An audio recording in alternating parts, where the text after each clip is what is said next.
Isabel and Kelvin were known as a couple who truly loved each other. Kelvin was a young barber, struggling but hardworking. Isabel was a cook who worked for a very wealthy billionaire. Even though the billionaire had everything money could buy, Isabel was still humble, respectful, and focused on her life. Isabel loved Kelvin deeply. Sometimes during her break at work, she would run to Kelvin's shop just to sit with him, laugh with him, or watch him barb customers. On her days off, she went to Kelvin's small apartment to cook for him and take care of him. They were young, still trying to build a future, but they held on to each other with pure love. Many times, Isabel told Kelvin that her boss, the billionaire, had been making advances at her. The man was old enough to be her father.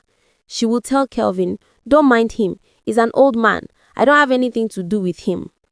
But as months passed, Kelvin's life became difficult. Customers stopped coming as before. His shop rent was due. His house rent was due.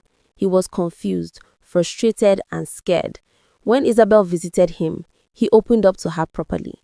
"Babe, I don't know what to do again," Kelvin said. "I am sinking. I need money. I need help." Isabel felt for him, but she didn't expect what Kelvin said next. With tears in his eyes, Kelvin begged her, "Please, please allow your boss to sleep with you. He promised to give you money. Babe, I need that money." Isabel froze. Her heart shattered. "How could you ask me to sleep with a man old enough to be my father?" she cried.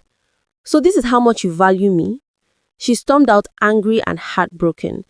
Kelvin ran after her, begging, but she didn't listen. That night, Isabel sat alone in her small room. Her chest was heavy. She kept thinking, is this the right thing to do? Does Kelvin even love me? How can he ask me to do this? She thought and thought until tears soaked her pillow. But because she loved Kelvin so deeply, she made a painful decision.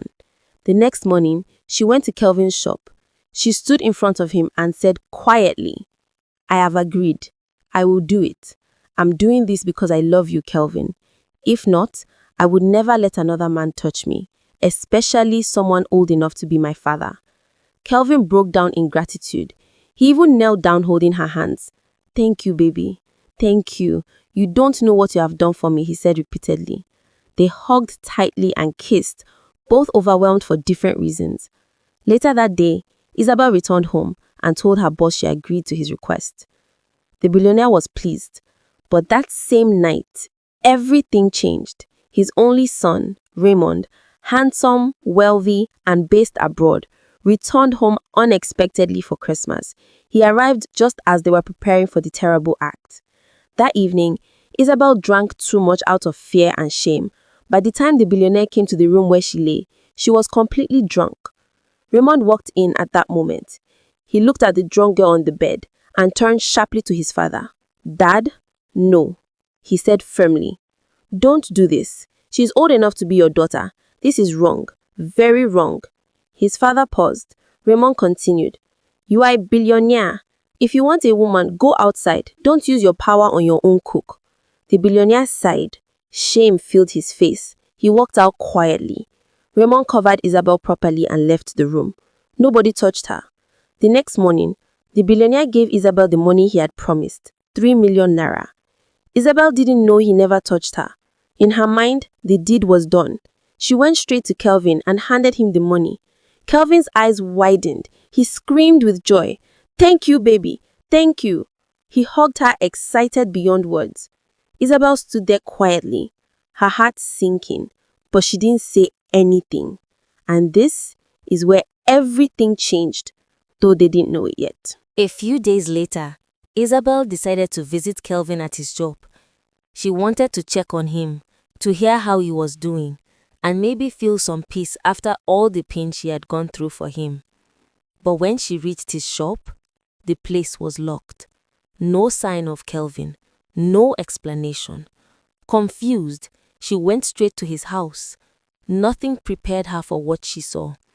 There on his bed in his small apartment, Kelvin was with another woman, beautiful, richly dressed, confident, and sitting comfortably like she owned the place.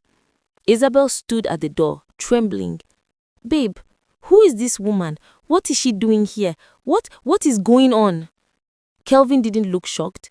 He didn't look guilty. He didn't even look ashamed. He stood up slowly, walked towards Isabel, and said in a cold voice, "Isabel, I can't be with you anymore. You slept with that old man. You are already a used item. I can't date you." Those words pierced Isabel's heart like a knife. Kelvin continued, pointing proudly at the other woman. "This woman is better than you. She's richer. She gives me whatever I want, so I'm done with you." Isabel broke into tears. "Kelvin, after all I did for you, I slept with that man because of you. I did it because I loved you. How can you do this to me?" The other woman stood up, bold and arrogant. "You better leave this place before I do something you won't like," she hissed. Isabel couldn't even talk again. Her legs shook. Her heart felt like it had shattered into pieces. She ran out crying, broken, confused and betrayed. That evening, Isabel went back to the Billionaire's mansion where she worked. She locked herself in her small room. She cried until her body felt weak. Everything she had done, all the sacrifices, for nothing. Raymond, the Billionaire's son, heard soft sobs coming from her room. He knocked gently. "Bella, are you okay? I heard someone crying." Isabel quickly wiped her tears, opened the door, and tried to force a smile. "No, sir, I'm fine. I'm not crying." But before she could finish, new tears rolled down her face. Raymond stepped closer and gently hugged her. "It's okay. Talk to me. What happened?" Isabel broke down again. She told him everything. Kelvin, the betrayal, the insult, and how she had slept with his father just to help Kelvin. Raymond's heart tightened with anger and pity. "Isabel," he said softly, "nothing happened that night. My father did not touch you. I stopped him. You are drunk. You were never touched." Isabel gasped. "What? So nothing happened?" "No," Raymond replied. "I gave you my word." She fell to her knees, thanking God silently. A heavy burden was lifted from her heart. From that moment, something changed between them. Raymond fell deeply in love with her. At first, Isabel refused. "No, I can't be with you. I thought I slept with your father." "But you didn't," Raymond said gently. "And even if you had, your heart is pure. You deserve love, real love." For the first time in weeks, Isabel smiled. Days passed, weeks passed. Raymond's father apologized sincerely for everything. He accepted Isabel warmly as the woman his son wanted to marry. Soon, the wedding was announced. It was the talk of the town, the grand wedding of a billionaire's only son. The whole city shook with excitement. On the wedding day, Isabel walked down the aisle, glowing like a queen. But suddenly, Kelvin appeared at the entrance, broken, dirty. His new girlfriend had already left him. He screamed, "Isabel, no! Please come back to me! I love you!" He tried to run into the venue, shouting like a madman. Raymond's security rushed immediately. Isabel pointed at Kelvin calmly. "Please remove him." "Throw him out," Raymond commanded. And Kelvin was dragged out of the wedding like a stranger. Isabel didn't even look back. That day, she finally found peace.